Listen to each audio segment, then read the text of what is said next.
This is SelfWork, and I'm Dr. Margaret Rutherford.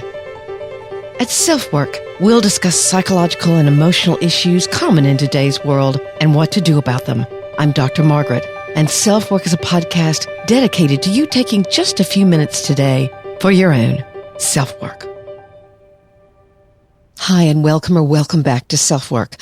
I'm Dr. Margaret Rutherford, and I'm so glad you're here. I have a guest host today who I'm about to introduce you to, but first, let's hear from one of our proud sponsors.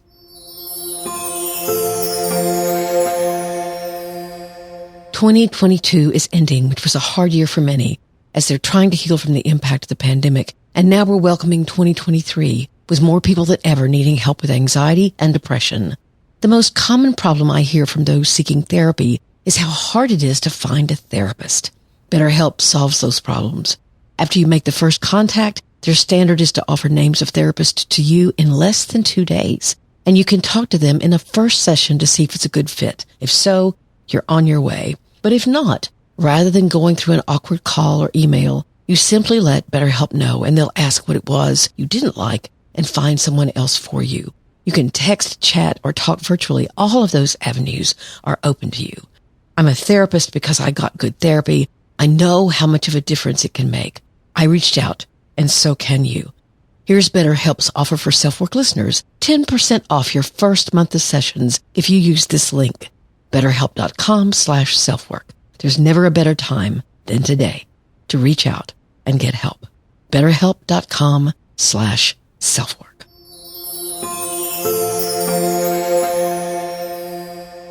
I first met Shauna Springer, or Doc Springer, as her military clients call her, when I interviewed her for one of her own books, Warrior. There was something about her that I really warmed to, even as I was a bit nervous due to her being a Harvard grad. We hit it off and have had a mutual respect for one another since. Her books demonstrated what an incredible therapist she is, as well as being widely known as an expert on psychological trauma, military transition, and suicide prevention. So she was an obvious pick for a guest host here at SelfWork. All of her links to her books, her Stella Network, which is an international network of innovative trauma treatment, will be in your show notes. Her guest is another phenomenal woman, Alexa James, who's the CEO of NAMI Chicago. Under different Chicago mayors, she started mental health programs in the police department and worked closely on police accountability.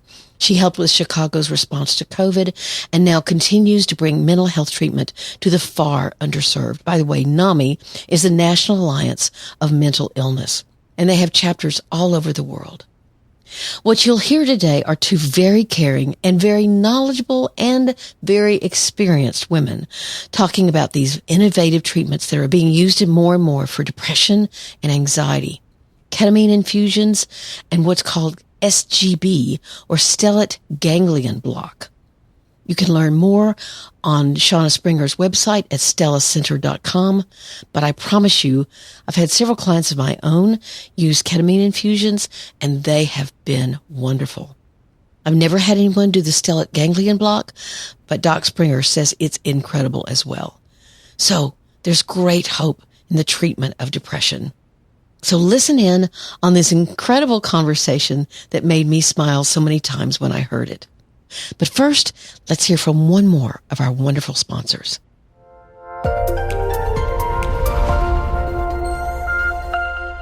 What better time than now to decide that you're going to do something for yourself in 2023 that will only add to your sense of well-being, where you can begin every single day with an act of true self-care. Not a bubble bath, not even a therapy session, but by drinking one glass full of 75 high-quality minerals, vitamins, probiotics, adaptogens, and whole food sourced superfoods, which support everything from your gut to your immune system to your energy level. I use it every day and love this habit because if you're like me, self-care can get lost in a day full of kids, work, meals, and whatever else comes along. AG1 knows that people who listen to SelfWork are seeking to make their lives better.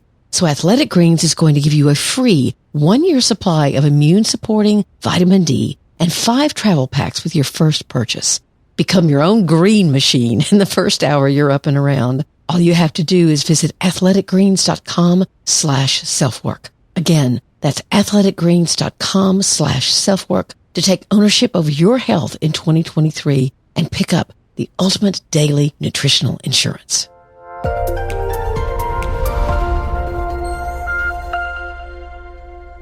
So I want to introduce Doc Shauna Springer as my guest host and her guest, Alexa James.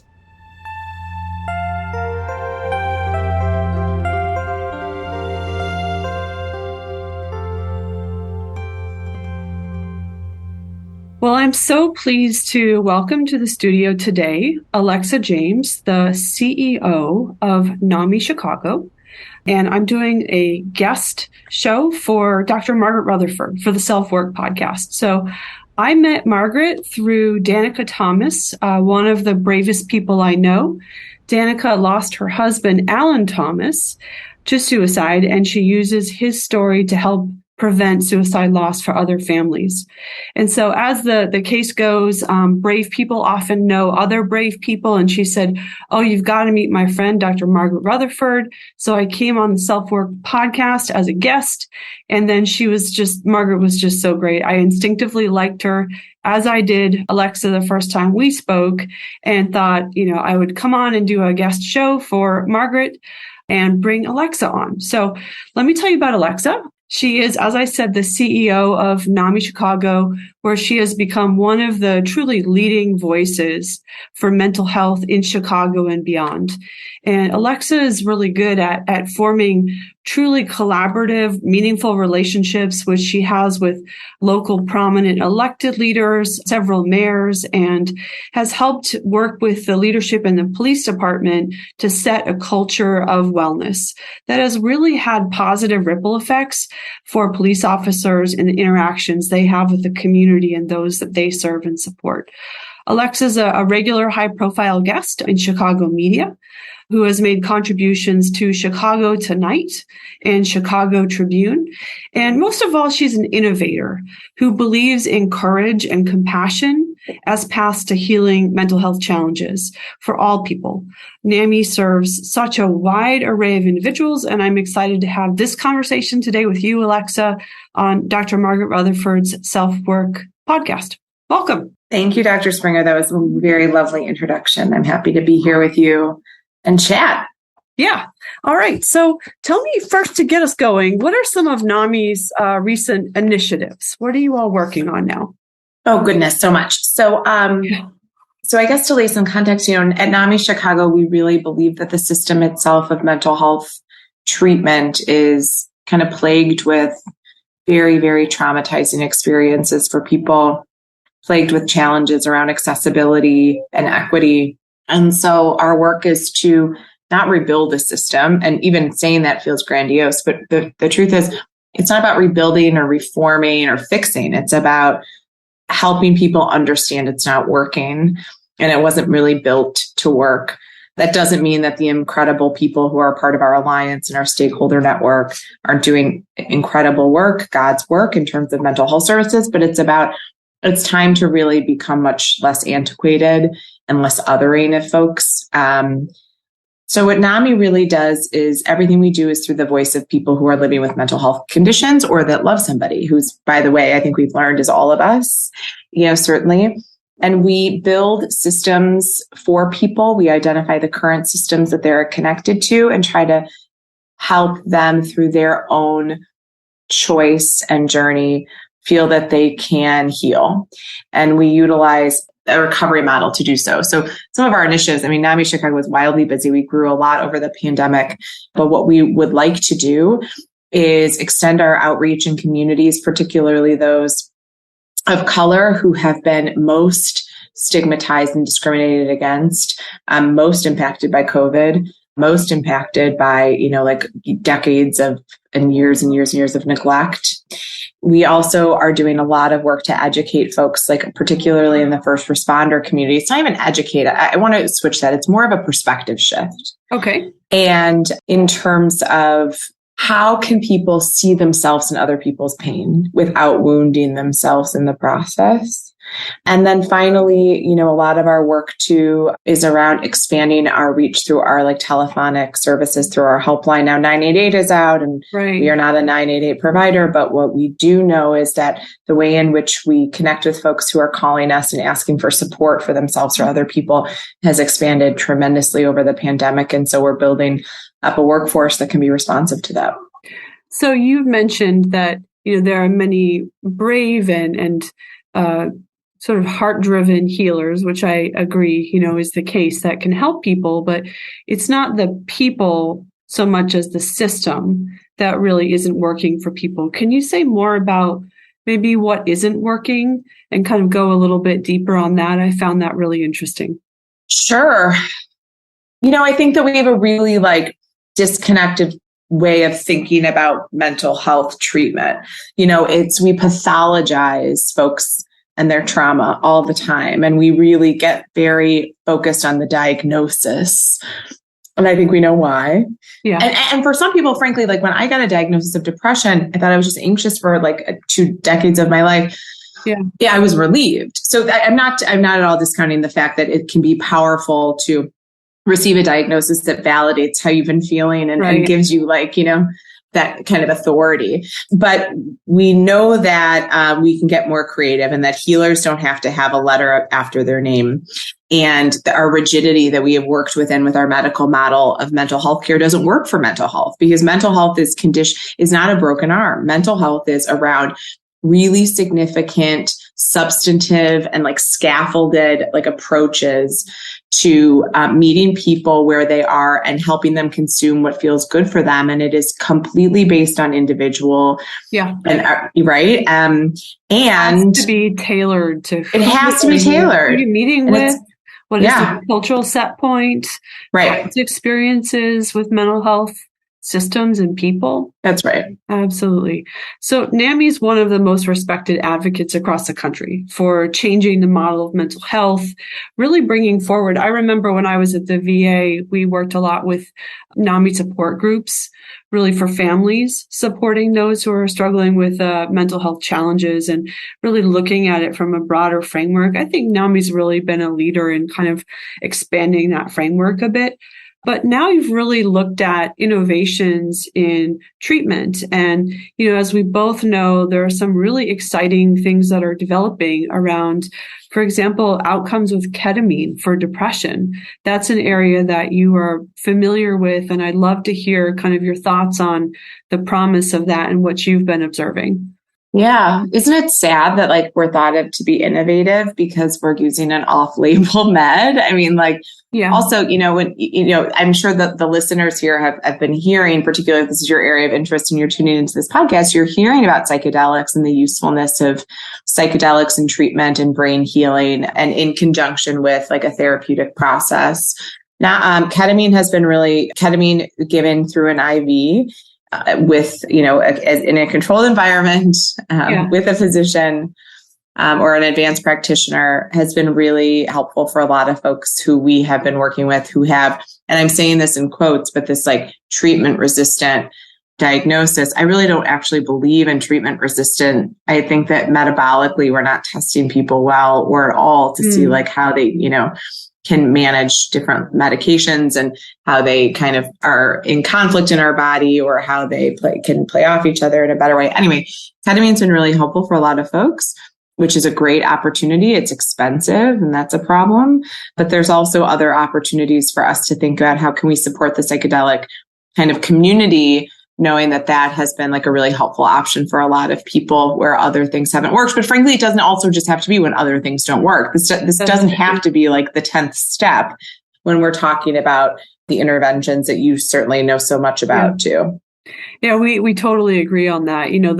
One of the criticisms I have is that some of the most promising things are kind of last resort treatments, and you don't have endless opportunities to really engage someone in that process of healing, especially around something that has historically been so stigmatized as a mental health challenge. You have a narrow, focused window of opportunity to engage someone in that. And so I would like to see people really look at the model of care and say, how do we get the most effective care for people, the most effective relief?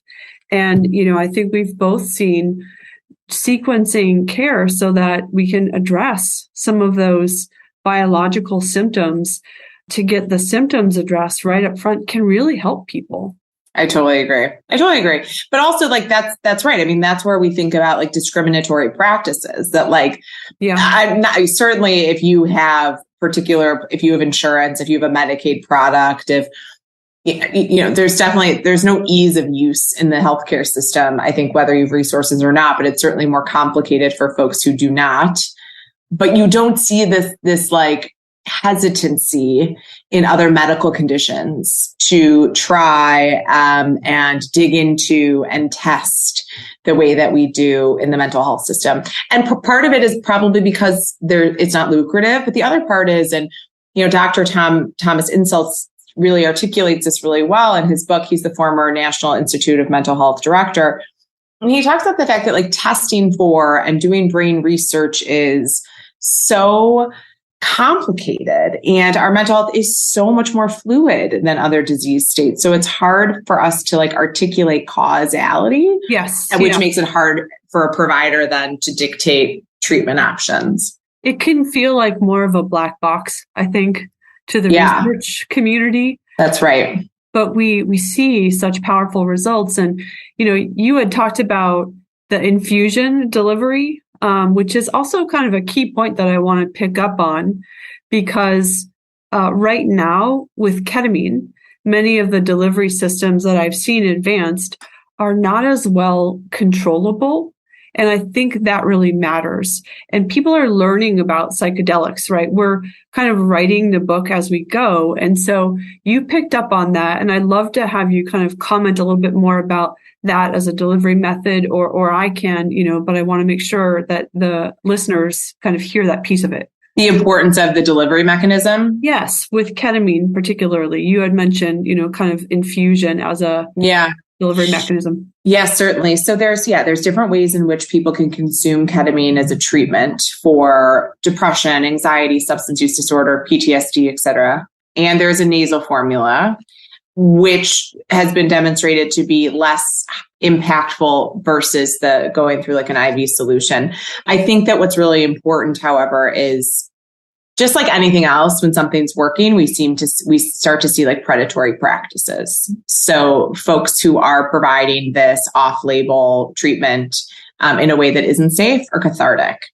And that's really dangerous for many reasons. A, it's a medical procedure. I mean, you cannot drive after, you are under. It is a tranquilizer. I mean, it is, and you really need somebody to be watching you. And when I personally got my treatments, I felt really safe and secure and I was monitored in terms of being connected to things, but also on almost like a baby monitor being watched. Yeah. It's also really important because when people do have bad experiences in treatment of any kind, they don't go back. That's right. They don't trust the system and they do not return generally. I know that's a huge generalization to make, but we know that to be true from research. And so we don't want to disrupt anybody's opportunity when they're help seeking to continue help seeking for their mental health. That's exactly right. That's what I was saying about that narrow window of opportunity. We have to get it right and give them something that's effective and efficient. And we don't have endless opportunities to do that. I mean, certainly, the worst I've seen of it is sometimes in California, ketamine being treated like marijuana, where it can be delivered to your house. And wow, good luck with that kind of thing in terms of practices that are not recommended. I've heard about with lozenges, people getting high dose lozenges and being told to spit it out of their mouth when they start to feel, sort of too altered without, the monitoring that, that we're talking about. So I just want to be very clear, because my organization, Stella, and your organization, NAMI, our reputation is based on responsible innovation. And so really looking at the delivery system, the protocol, with the infusion, it's bioavailable to such a degree that you can control the dosage in a way that you can't for other delivery methods. And that's why, we both kind of stand by some of these protocols and procedures that make it safe and effective, so that it's going to work the first time for people and keep them safe. stellate ganglion block is another, innovation in care that's shown a lot of promise. Can you talk about, your interest in SGB and how you see this treatment playing a role in supporting people in new ways? Yeah. I mean, why not go right to the source of the issue and try to figure out how we can heal?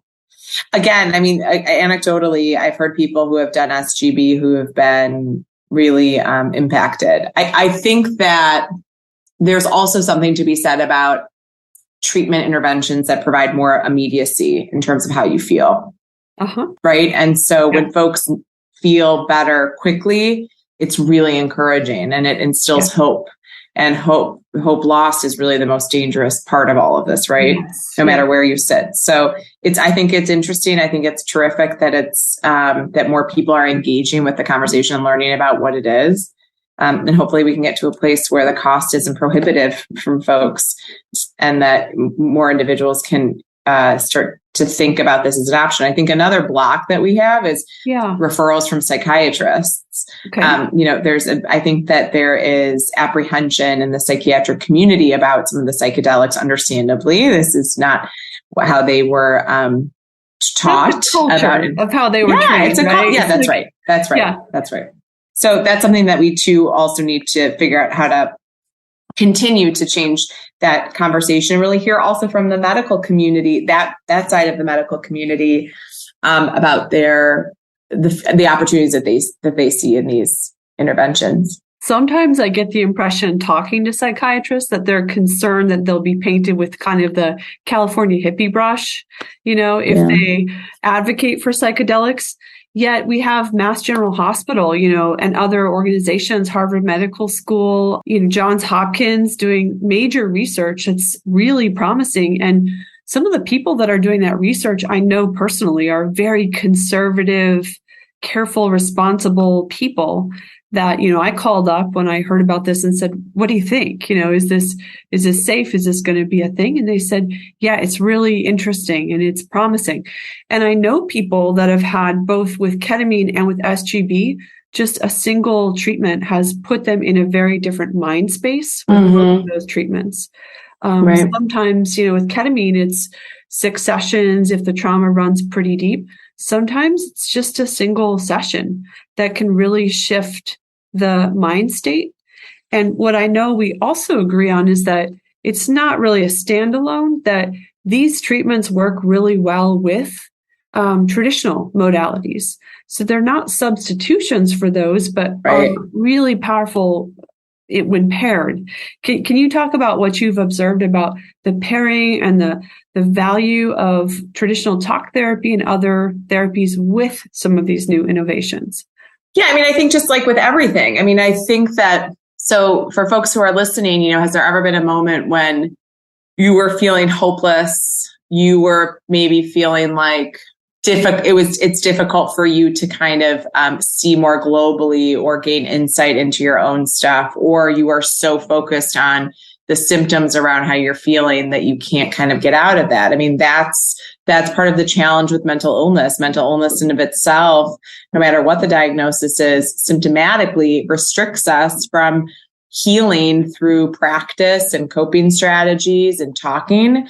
And so oftentimes actually a med is needed and or helpful, or this level of intervention, even to be able to then dig into that space. Yeah. Because it is painful and it does require the ability to not self-loathe, which is so free, right? Or you have to be able to have that space. So I have found that, the really great work happens when they are married to each other, particularly when people are feeling acutely unwell.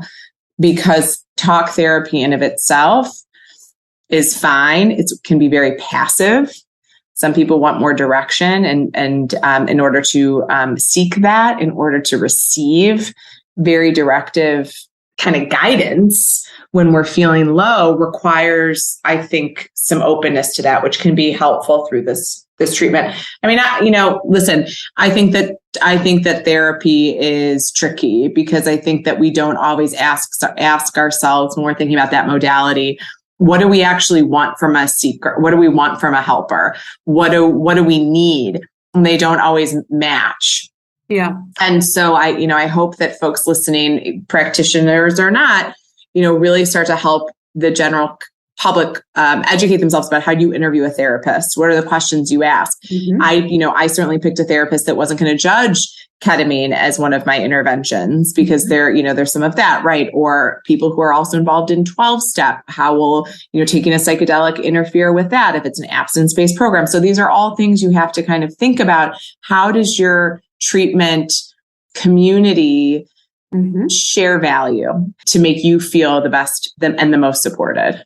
One of the things that depression and anxiety do is they create kind of a tunnel vision. They sort of shrink your life down. And so one of the things that I think ketamine can do, for example, is it can really help you, as you kind of put it, step outside yourself and kind of go meta, like look at yourself in the way that you think.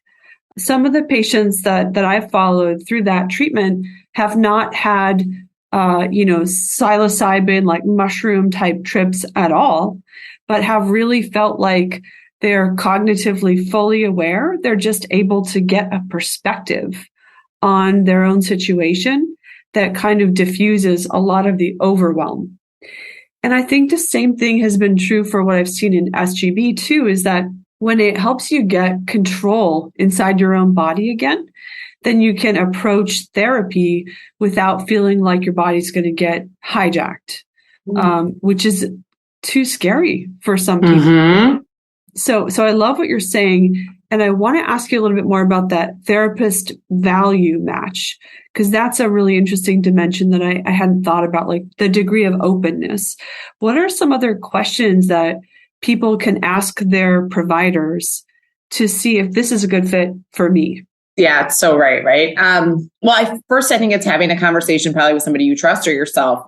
Yep. Journaling or having the conversation about what feels good to me. What am I afraid of? Okay. When can I be vulnerable? Right? All of those things. What feels overwhelming for me to talk about or to bring up? What do I want to work on right now? And then so that you're walking in with your own data, like you're super self-aware and you walk in, and when you interview a clinician, you should get 10 minutes of free consult. It is, I think, trickier now because it is so hard to find a clinician without being on like an extensive wait list, but that's what NAMI's here for. We can help you. But then asking them similar values. How do you manage this? Mm-hmm. How do you work with somebody who's not quite ready to go back to childhood, whatever? Tell me your experience with working with clients who are on psychedelics.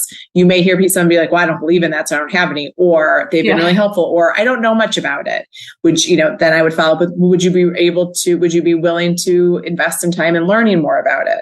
Yep. Those are all things you have to remember, that this human, while your relationship with them is so important to your progress, is working for you. And you should have the best, safest person you can on the other side. And to a point you made earlier, a lot of times people might want more direct feedback, from a therapist. So you can even ask, how do you feel about giving direct feedback? Like, do you are you more likely to have a unconditional support and reflective type of, way of working, just to give some language to that? Are you more likely to give me direct feedback? If I asked for it, would you give me homework between sessions? Or like, what do you think is the value of what you do in between sessions? Might be really important for one person, whereas another is like, I don't have time for that, or I don't like writing, I don't want a bunch of journal assignments. So it's fine to be bold and really figure out, who is this person that you're proposing to heal with? Yeah, I totally agree. It's such a intimate and important relationship. And what if it's not working out? Let's say that you have a therapist. I think, you've probably done some thinking about, you're 5 sessions in and you just have that feeling like, not to say that therapy is like dating, but like, when you kind of know and you're like, oh, this isn't a relationship with potential, and you kind of have to end it. I think a lot of patients, they don't feel empowered to say, this isn't right for me. could we help them with some language around when your gut is telling me this isn't a good match? What can people do, Alexa, when they're in that space? I love this question because I think as a general community, none of us like to end relationships. Yeah. We really hold so much pride and value to longevity of relationships, no matter what they are. Yeah. And I think it is incredible, right? When I hear people say, oh my God, I've been best friends with them since preschool. There's a testament there, right? About the work and the engagement that needs to be maintained to fulfill a 60-year-old relationship. But I also think we're very apologetic. Okay. And here you have gone in and you've shared all of the things. Yep. You've this huge investment. And the feeling of having to start over or whatever it is may feel too overwhelming. And so we sit in it. That is not serving you. And it's also not telling you that your own value. Yeah. I've changed therapists multiple times. I'm not trying to make this about me, but I'm saying as somebody who works in this space, it's hard. But it's also because at different times in my life, I needed different things from a therapeutic relationship. And so when I was getting divorced, I wanted a peer. And I don't mean literally a peer, but a woman similar age of mine, also a social worker, 2 kids, single mom. That felt good for me to have that warmth. And then I transitioned to somebody who had a different perspective around trauma and a man. And I thought that would be good for me. And, so like people, if you're in therapy with the same person for 20 years, amazing.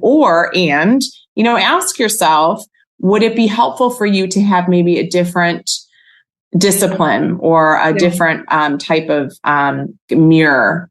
Yeah. Are you being challenged in the right way? So are you being challenged? That's you can have different, therapists with different qualities and focus areas for different parts of your healing. But let's say that you're 5-6 sessions in and you have that kind of reluctance to end the relationship. What can people say when it just feels like not a good match? I mean, I can share some words as a therapist, but I thought you might have some ideas about that too. So yeah, I'd love to hear from you as a therapist because I think people think we're going to hurt your feelings. Yeah. Okay. Let's switch for a second. Yes. I think that the first role of a healer is to be about the patient's growth. So whether or not as a human, you kind of take a step back and go, could I have done something differently? Did I miss something? Well, that's what we should be doing, in every session with every patient to get better and better at our jobs. It shouldn't be about our ego in the first place. And so it's almost a projective for me if you were to go to a therapist and say, I feel like I need a different approach. Here's what I need. And see if your therapist is open to influence. I would give them a chance, ask for what you need with clarity. And then if they don't, respond and they're not open to influence, they kind of have a perspective that this is my theoretical orientation and this is how I work. Then you need to hear that. Then maybe that's not the relationship for you. And then I think it's a time to really summon your inner courage and say, I appreciate that there's, different therapists that can be helpful for different parts of people's growth. And I feel like, I'm needing something different right now, but I know that you serve, many people really well. And I wish you the best, but I'm going to be, looking to transition to a new therapist. I think clarity and just extending respect to somebody by, speaking truth to them is a way of kind of showing respect. So that's my perspective. And if they react, in a sort of personal, they take it personally, then that to me would be a little bit problematic based on what I think a therapist should be about. What do you think? I think that's totally right. But I think that God, I feel like I'm like the doom and gloom today, but I also think that no, that therapists are human too, and that there are some extraordinary, just like any profession, there are some extraordinary clinicians, and there are some clinicians who need a lot of their own support around boundaries and ego. And there's not strong quality assessments, as we know. Yeah. And people are gonna have an experience with a therapist where they feel like they are not encouraged in that way. Mm-hmm. I think that let's also set expectations here that not everybody is going to feel safe enough always to even bring up the conversation that like, I don't think that this is working anymore between the two of us or what, and just probably drop off. Yeah. Yeah. I mean, and that is a better option, right? Than continually seeing somebody that doesn't feel safe. Like if your gut is telling you this is not helpful at this point. Yeah, I think that's right. And I think that it's okay too to sit down and be like, okay, well, we've been seeing each other for 6 months or a year, and ask your therapist, like, what does it feel like what would it feel like if I said I want to take a break for a while and see how I'm doing? And maybe even like a little time just to kind of breathe and see and come back and commit to coming back to a conversation can also be helpful, because sometimes you just need to reassess like what you're looking for. And I've had experiences with people who've done that and they've come back a few weeks later to their therapist and said, all right, this is really what I want to work on. Yeah. I needed like some space and thoughtfulness or it gives you the chance to put space in the relationship and, find somebody else that's a better fit. And that's a really nice way to do it. And I guess like everything, it depends on the person. Because I've had patients for whom like speaking the truth is very empowering to them. Like they've asked for something, the therapist hasn't been able to show that they're open to influence, and then ending the relationship in a kind but respectful but direct way really helped their growth, really helped in a lot of other ways. But to your point, other people may just need to have a little space, reevaluate. And it's not like that therapist is going to know, if you've gone to somebody else to continue your work somewhere else. So that's a great, alternative approach that people can use. Okay, so where can people, as we're wrapping up, learn more about NAMI, the work you do, anything you want the listeners to know about? So NAMI Chicago is an affiliate of the national organization. So for folks listening in Chicago or beyond, we are a great resource. So NAMIChicago.org. We have a helpline. It's 833-NAMI-SHY. And although we operate completely autonomously with our own programs and budget and board, NAMI Chicago does, we really do share the mission of many other NAMI affiliates, of course, which is to get to a place where we can celebrate both mental health and mental illness in this world and really support people who are impacted directly. And so that is always come to NAMI. NAMI has support groups that are virtual for families and individuals who are living their, life and working towards recovery, and a lot of other great educational courses that are offered nationally for folks to really try to gain another tool around how they can love themselves and others who are identifying as having a mental health or substance use condition. And we'd love to hear from you. I mean, everything we do is free here. I think that what's really unique about our helpline, that 833-NAMI-SHY number, is you get to call us and we get to sit on the other line and kind of hold your hand through the journey and link you to resources if that's what you need, or just provide a supportive ear for you, or maybe coach you through some conversations that you want to have with family or colleagues, and as well as utilizing NAMI Chicago to come in and do some corporate wellness training or first responder support as well. Awesome. Well, it's been really a pleasure to bring you on and have this conversation about everything you're doing with NAMI Chicago and all of the promising innovations that, should unfold in the next 10 years. So thank you, Alexa, James, for coming on. It was just such a pleasure. Thanks, Dr. Springer. Appreciate it.